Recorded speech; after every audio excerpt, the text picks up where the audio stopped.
Hi, ഇന്നലെ നമ്മളില്ലേ comparison പറഞ്ഞപ്പോൾ കറക്റ്റായിട്ടുള്ള ഡാറ്റാസ് പറയാതിരുന്നതുകൊണ്ട് പലർക്കും കൺഫ്യൂഷൻ ഉണ്ടായിരുന്നു.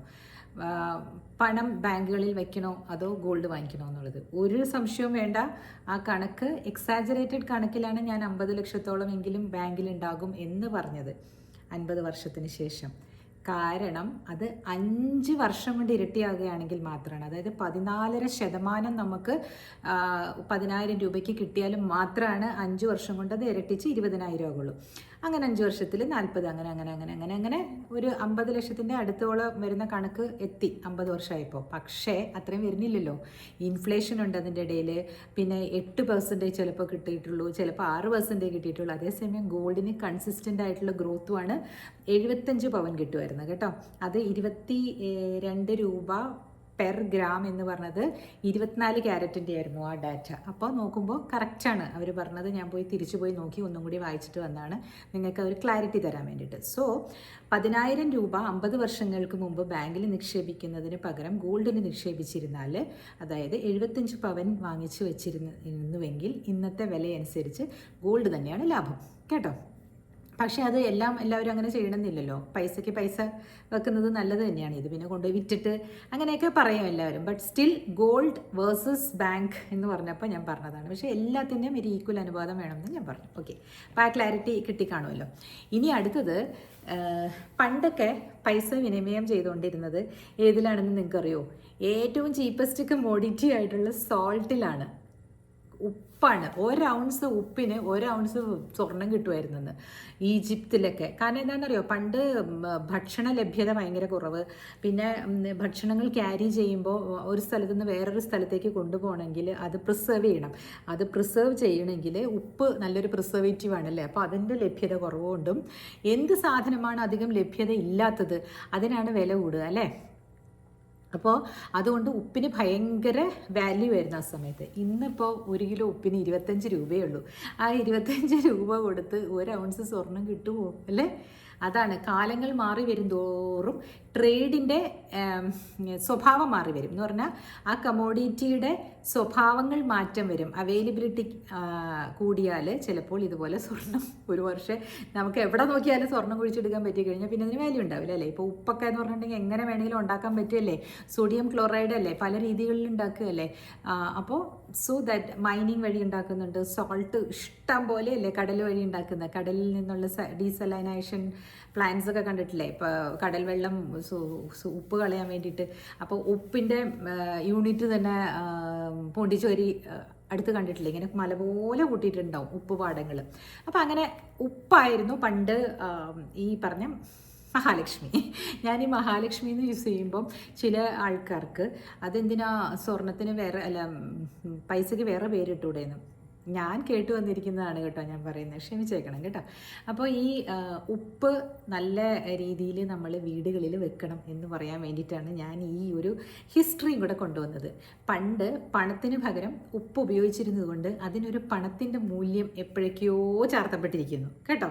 അതുകൊണ്ട് സോ പണം വന്നിട്ട് ഏത് മൂലയാണെന്ന് ചോദിച്ചിട്ടുണ്ടെങ്കിൽ ഇതൊക്കെ കുറച്ച് അന്ധവിശ്വാസമാണെന്ന് തോന്നുന്നവർ കേൾക്കണ്ട കേട്ടോ. സൗത്ത് വെസ്റ്റ് കോർണർ കുബേരമൂല, അവിടെ നമ്മൾ ആഭരണപ്പെട്ടി വയ്ക്കുക, നമ്മുടെ പണത്തിൻ്റെ ബോക്സ് വയ്ക്കുക, നമ്മുടെ പേഴ്സ് വയ്ക്കുക, നമ്മളുടെ പണം വെക്കേണ്ട അലമാരി ആ മൂലയ്ക്ക് കൊണ്ടുവന്ന് വെക്കുക. അങ്ങനെയൊക്കെ ചെയ്യുന്നത് നന്നായിരിക്കും കേട്ടോ. അതിൽ കുറച്ച് കർപ്പൂരം ഇട്ട് വെക്കുക, അല്ലെങ്കിൽ ഊത് ഇട്ട് വെക്കുക. പിന്നെ ഇതുണ്ടല്ലോ, ഇതിനെന്താ പറയണേ, മറ്റേ സാധനം ഇങ്ങനെ നീളത്തിലിരിക്കണം, ഇതിനെന്താ പറയുക, കറുവാപ്പട്ടയല്ല, മറ്റേ തോല് പോലെ ഇരിക്കുന്ന കറുവാപ്പട്ട തന്നെയല്ലേ, അത് തന്നെ, അത് പട്ട. അത് കൊണ്ടുവന്ന് ഒരു കിഴി കെട്ടി അവിടെ വെക്കുക. അതെന്തിനാണ് സുഗന്ധപൂരിതമായിരിക്കണം എന്ന് കാണിക്കാൻ വേണ്ടിയിട്ട്. അതൊക്കെ ചെയ്യുക കേട്ടോ.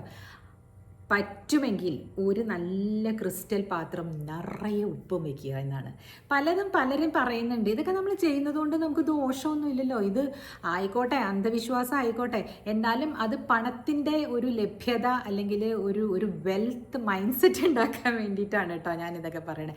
അതവിടെ കൊണ്ടുവന്ന് വെച്ച് കഴിഞ്ഞാൽ ചേച്ചി ഈ പൈസ ഉണ്ടാവുമെന്ന് ഇപ്പോൾ ഇതിൻ്റെ ഇടയിലൊന്നും ചോദിക്കരുത്. ഇതൊക്കെ ഒരു ടോക്സിന് വേണ്ടിയും നമ്മൾ ഒരു സംവാദമല്ലേ.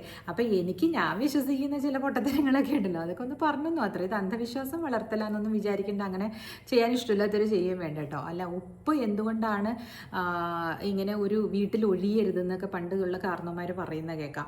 പിന്നെ ഉപ്പ് ഭരണിയും പുളി ഭരണിയും അടുത്തടുത്ത് വെക്കുന്നതും കാണാം. അത് എന്തുകൊണ്ടാണെന്നും എനിക്ക് ഇതുവരെ മനസ്സിലായിട്ടില്ല. ഞാൻ പല ഗൂഗിൾ സെർച്ചിലൊക്കെ പോയി നോക്കിയിട്ട് അത് എനിക്ക് പിടികിട്ടിയില്ല കേട്ടോ.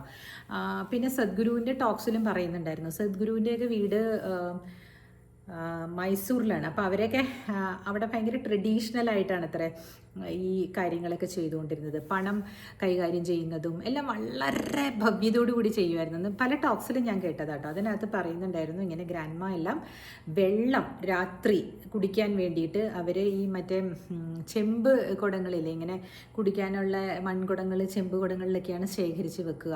അപ്പോൾ ഏത് കുടമാണെങ്കിലും അതൊരു പ്രത്യേക സ്ഥലത്ത് ഒരു സ്റ്റാൻഡിൽ വെച്ചിട്ടുണ്ടാവും. അതിൽ വിഭൂതിയും കുങ്കുമവും ഇട്ടിട്ടുണ്ടാവുമെന്ന്. വേറെ ജാതി വേറെ റിലീജിയസ് ഉള്ളവർക്ക് ഇത് ഇഷ്ടാവില്ലായിരിക്കും കേട്ടോ. എന്നാലും ഞാൻ കേട്ട കാര്യങ്ങൾ പറഞ്ഞെന്ന് മാത്രമേ ഉള്ളൂ.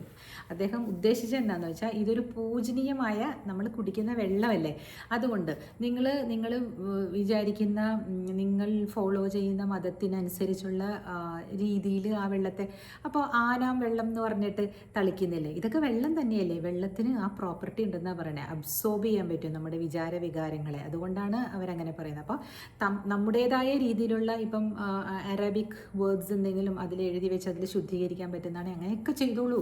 ഇതെല്ലാം ദെർ ആർ എനർജീസ് അറൗണ്ട് എന്ന് പറയുന്നതുകൊണ്ട് പറഞ്ഞാണ് കേട്ടോ.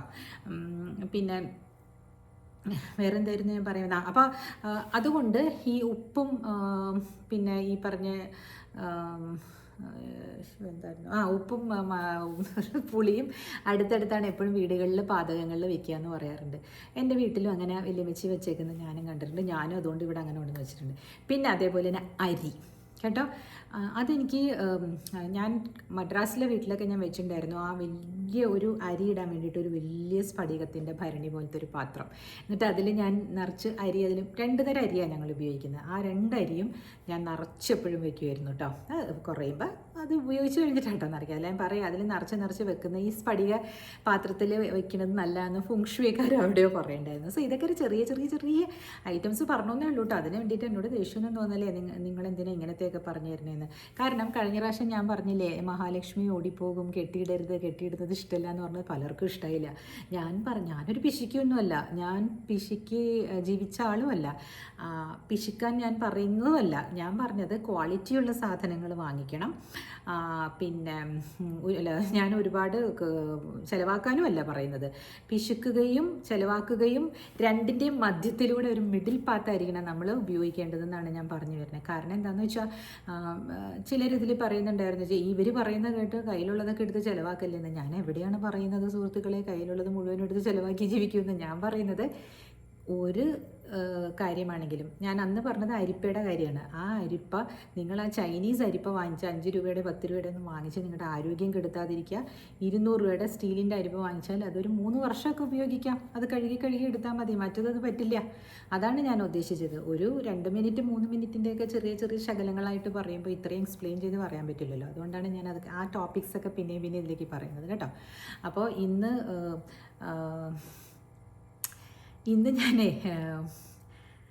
ഒരു സാധനം ഞാൻ ചെയ്തു. ഞാൻ എൻ്റെ മുടി ഒന്ന് ഡൈ ചെയ്തു. അപ്പോൾ എൻ്റെ ഒരു ഡീവിയേഷനും കൂടിയായി. ഒരു ഓറഞ്ച് ജ്യൂസ് വന്ന് മേടിച്ച് കുടിച്ച് ഇതും കൂടിയായി കേട്ടോ.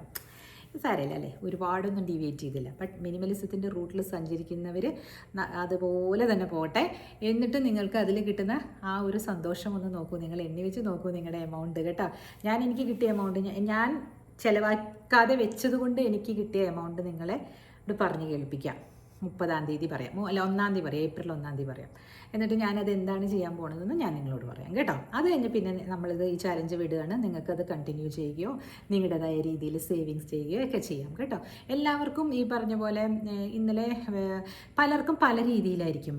ഇപ്പോൾ ഞാനിങ്ങനെ പറയുമ്പോൾ എൻ്റെ രീതിയിലുള്ള ഒരു പറച്ചിലല്ലേ ഞാൻ പറയാം. ഇപ്പോൾ ഞാനന്ന് സാരിയുടെ കാര്യം പറഞ്ഞപ്പോഴേ ഞാൻ 100 രൂപയുടെ സാരിയും ഉടുത്തിട്ടുണ്ട് കേട്ടോ സുഹൃത്തുക്കളെ. ഇല്ല എന്നല്ല, എനിക്ക് എല്ലാവർക്കും ഓരോരോ ഫേസസ് ഉണ്ട് ലൈഫിൽ. ചിലപ്പോൾ അതൊക്കെ തരണം ചെയ്ത് തന്നെ ആയിരിക്കും ഞാനും ഇങ്ങനെ വിലയേറിയ ഭക്ഷണങ്ങൾ കഴിക്കുന്നതും വിലയേറിയ വസ്ത്രങ്ങൾ ധരിക്കുന്നതും എല്ലാം. ഇപ്പോൾ കുറച്ച് ഞാൻ ജോലി ചെയ്ത് നല്ലപോലെ പൈസ സമ്പാദിച്ചു വന്നതിന് ശേഷമാണ് ഞാനത് അങ്ങനെ ആയി വന്നതല്ലേ. അപ്പോൾ പലർക്കും ആ രീതിയിലേക്ക് ആയി വരണമെങ്കിൽ എൻ്റെ അത്ര ആയില്ലെങ്കിലും ഒരു വിധത്തിൽ ചെയ്യുന്ന ആൾക്കാരുണ്ടാവും. അപ്പോൾ അവർക്ക് ഒരാൾ ഇതിൽ പറഞ്ഞുകൊണ്ടാണേ 1500 രൂപ എന്ന് പറയുന്നത് ചെറിയ എമൗണ്ട് അല്ല ചേച്ചീസ് ആയിരിക്കുന്നത്. ഞാനതിൽ ക്ഷമ ചോദിക്കുന്നു കേട്ടോ. ഞാൻ പെട്ടെന്ന് ചിന്തിച്ചില്ല, പല രീതിയിലുള്ള ആളുകളല്ലേ എന്നെ കേൾക്കുന്നത്. അവർക്ക് 1500 രൂപ ഒരുപാട് വലുത് തന്നെയായിരിക്കാം. വീട്ടിലെ കാര്യങ്ങൾ നടത്തുമോ അതോ സാരി വാങ്ങിച്ചു കൊടുക്കുമോ അല്ലേ? ഞാൻ അത്രയും ശ്രദ്ധിച്ചില്ല കേട്ടോ, ക്ഷമിക്കണം. ഞാനൊരു എക്സാമ്പിൾ പറഞ്ഞാണ്. അതായത് ചിലർ വസ്ത്രങ്ങൾ കമ്പയർ ചെയ്യും, അവർക്കതൊരു രസമാണ്. ഇപ്പോൾ ആ സാരിക്ക് ഒരു 3500 രൂപയുടെ സാരി ആയിരുന്നെങ്കിൽ അയ്യോ ഇതിന് എൻ്റെ കയ്യിലുണ്ടല്ലോ ഒരെണ്ണം 1000 രൂപയുടെ, അങ്ങനെ പറഞ്ഞു എന്നുള്ള അർത്ഥത്തിൽ ഞാൻ പറഞ്ഞാണ് കേട്ടോ. നിങ്ങൾ ഒരിക്കലും നിങ്ങൾക്ക് ഇല്ലായ്മ ഉണ്ടെന്നോ അങ്ങനെ ഒന്നും വിചാരിക്കരുതേ. ഓരോരുത്തരുടെ രീതികളിൽ എല്ലാവരും നല്ലപോലെ ജീവിക്കുന്നവരാണെന്നേ ചിന്തിക്കാവുള്ളൂ. നിങ്ങൾ ഒരിക്കലും ആകെ പോലെ മറ്റൊരാൾ അല്ലെങ്കിൽ മറ്റൊരാളെ പോലെ ആകുക അങ്ങനെ വിചാരിക്കണ്ട. നിങ്ങൾ അവിടെ ഇരുന്ന് കേൾക്കുന്ന സിന്ധു എപ്പോഴും കേൾക്കുന്നതല്ലേ. സിന്ധു പറഞ്ഞു, അപ്പോൾ എനിക്ക് തോന്നുന്നു അല്ലേ, ആരോ പറയുന്നുണ്ടായിരുന്നു അതിനകത്ത്, അതൊരു എക്സാമ്പിൾ പറഞ്ഞതല്ലേ. എനിക്കതൊരു വല്ലാണ്ട് വിഷമമായി പോയിട്ടോ.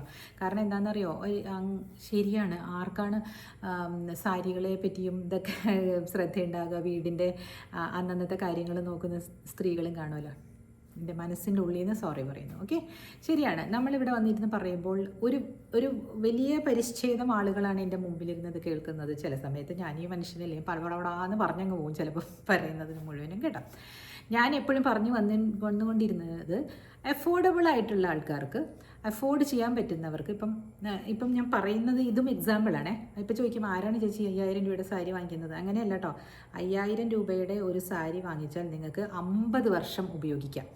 അതേസമയം നിങ്ങൾ 500 രൂപയുടെ സാരി 10 എണ്ണം വാങ്ങിച്ചാൽ നിങ്ങൾക്ക് അത് ഒരൊറ്റ വർഷം യൂസ് ചെയ്യാൻ പറ്റുള്ളൂ. ഇതാണ് അതിൻ്റെ പിന്നിലുള്ള പോളിസി. അല്ലാതെ ഇപ്പം നിങ്ങളുടെ കയ്യിൽ ഒരു 500 രൂപ ഉണ്ടെങ്കിൽ നിങ്ങളതൊരു എവിടെയെങ്കിലും ഒന്ന് മൂട്ടി വെച്ചോളൂ, അല്ലെങ്കിൽ ബാങ്കിലിടൂ, പോസ്റ്റ് ഓഫീസിലിടൂ.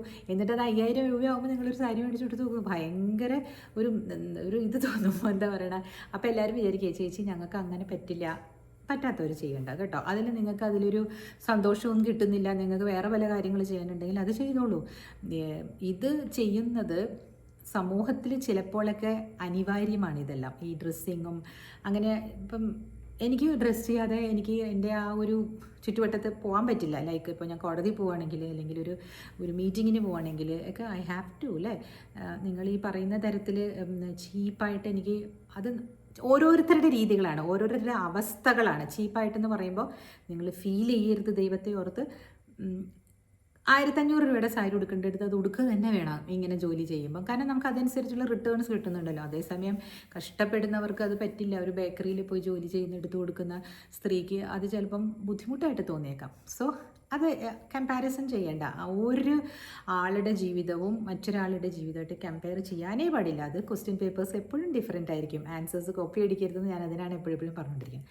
അപ്പോൾ ഉപ്പ് നിങ്ങൾ ഇവിടെ സൗത്ത് വെസ്റ്റ് മൂലയ്ക്ക് വെച്ചോളൂ. അത് വയ്ക്കാൻ പറഞ്ഞെന്ന് പറഞ്ഞിട്ട് എന്നെ വഴക്ക് പറയരുത് കേട്ടോ. ആർക്കെങ്കിലുമൊക്കെ എന്തെങ്കിലും ഒരു നെഗറ്റീവ് എനർജീസ് എവിടെയെങ്കിലുമൊക്കെ ഉണ്ടെങ്കിൽ അതൊന്ന് പോസിറ്റീവ് ആയിക്കോളും എന്നാണ് പറയുന്നത്. അതിൻ്റെ കെമിക്കൽ ക്വാളിറ്റീസും ഉണ്ടാകുമല്ലോ, ഉപ്പിനെ അബ്സോർബ് ചെയ്യാനുള്ള ക്വാളിറ്റിയൊക്കെ ഉണ്ട്, അതൊക്കെ കൊണ്ടായിരിക്കും. പിന്നെ വെള്ളത്തിൽ ഉപ്പ് കലക്കിയിട്ട് വെക്കുന്ന കാണാം രാജസ്ഥാനി മാർവാടി കടകളിലൊക്കെ. എന്നിട്ട് അതിനകത്തൊരു നാരങ്ങയൊക്കെ കൊണ്ടുവന്നിടുന്നതാണ്. അപ്പോൾ എന്തിനാണെന്നൊന്നും ചോദിച്ചാൽ അവർ പറയാറില്ല. അവർ മഹാലക്ഷ്മി പൂജ എന്നൊക്കെ പറയും. എന്നിട്ട് അവരെന്ത് ചെയ്യുന്ന വെച്ചാൽ, അപ്പോൾ മാർവാടി കടയുടെ കാര്യം പറഞ്ഞില്ലേ ഞാനിപ്പോൾ, ചേച്ചിക്ക് അങ്ങനെയും ഒരു കാലം ഉണ്ടായിരുന്നു മക്കളെ. ഞാൻ ആഗ എന്ന് പറയുന്ന വക്കീലിന് ജൂനിയർ ആയിരുന്ന സമയത്ത് കിട്ടുന്ന പണം തികയാതെ, ജോലിക്കാരിയുണ്ട്, കാറുണ്ട്, എല്ലാം ഉണ്ട്.